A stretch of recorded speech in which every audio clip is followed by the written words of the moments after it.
धामणगाव ग्रामीण रुग्णालयाचे तालुका आरोग्य अधिकारी डॉक्टर विवेक सुदेवाड यांनी पावसाळ्याच्या पार्श्वभूमीवर तालुक्यातील नागरिकांना विशेष आवाहन केले आहे. स्वाईन फ्लूसह पावसाळ्यात उद्भवणाऱ्या आजारांपासून बचाव करण्यासाठी नागरिकांनी विशेष काळजी घ्यावी.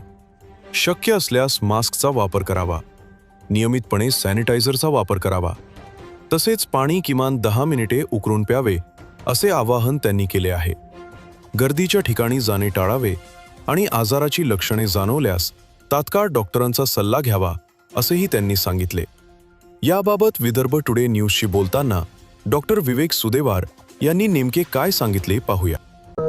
10/8/2026 राजेंद्र भाऊराव ठोंबरे वय 50 वर्ष हे नागरिक जे आहे आपले सावळा उपकेंद्र आसेगाव अंतर्गत आहे. त्यांची तब्येत म्हणजे सर्दी खोकला असल्यामुळे त्यांनी आधी प्रथम उपचार घेतला इथं आपल्या धामणगावमध्येच. पण 6 तारखेला त्यांना अस्वस्थ वाटत असल्यामुळे, श्वास घ्यायला दिक्कत होत असल्यामुळे त्यांना अमरावती इथे सावदेकर हॉस्पिटल इथे ते भरती होते. 6 तारखेला त्यांचा तपासण्या केल्या असता 7 तारखेला त्यांचे इन्फ्लुएन्झा आणि स्वाईन फ्लू ते पॉझिटिव्ह आले प्रायव्हेट लॅबमध्ये. तर त्यांना त्यानंतर मग पुढील उपचारासाठी त्यांना नागपूर येथे भरती केले असता 10/8/2026 त्यांचा मृत्यू झाल्याची बातमी मिळाली आहे. त्यानुसार आम्ही लगेच जसे त्यांचे रिपोर्ट आम्हाला भेटले की स्वाईन फ्लू पॉझिटिव्ह, आम्ही गावामध्ये सर्व्हे केला. 3-4 दिवस सावळा गावामध्ये सर्व्हे केला आणि ते असं निदर्शनास आलं की तिथे आम्ही त्यांच्या घरच्या आणि आजूबाजूचे 5 सॅम्पल रुग्णांचे घेऊन नागपूर लॅबला पाठवले. त्यामध्ये ते सर्व रिपोर्ट्स निगेटिव्ह आले आहे. पण तरी नागरिकांना माझी अशी विनंती आहे की आपण गर्दीच्या ठिकाणी जाणे टाळावे पॉसिबल होत असेल तर.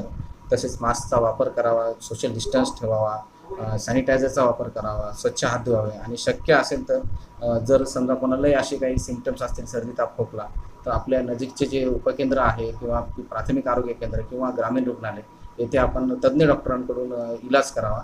आणि गावात जरी कोणाला असे प्रॉब्लेम असेल आणि जाणं पॉसिबल नसेल तर आपण आपल्या गावातील आशा वर्कर यांना जरी संपर्क साधला तरी आमची टीम तुमच्यापर्यंत पोहोचून आपल्याला पॉसिबल होईल तेवढी मदत आम्ही करू. नागरिकांना माझी अजून एक विनंती आहे की सध्या पावसाळ्याचे दिवस चालू असल्यामुळे हिवताप आणि मलेरियाचे रुग्ण होऊ शकतात. त्यासाठी काळजी म्हणून आपण आपल्या घरामधील कूलर आणि कुंडीमध्ये जर पाणी साचलेलं असेल तर ते वाहतं करावे. तसेच नदी नाले जे आहे आपल्या येथील जर काही ब्लॉकेज असेल तर तसं काही आम्हाला कळवावं, जेणेकरून आम्ही ग्रामपंचायत आणि यांना पत्र तर दिलेलंच आहे आपण, तरीसुद्धा काही असेल तर आमच्यापर्यंत माहिती पाठवावी आणि मच्छरदाणीचा उपयोग करावा. माझे आव्हान आहे की पावसाळ्याचे दिवस असल्यामुळे आपण पिण्याचे पाणी हे उकळून प्यावे. 10 मिनिटं उकळल्यानंतर त्यामधील 99% जर्म हे मरून जातात.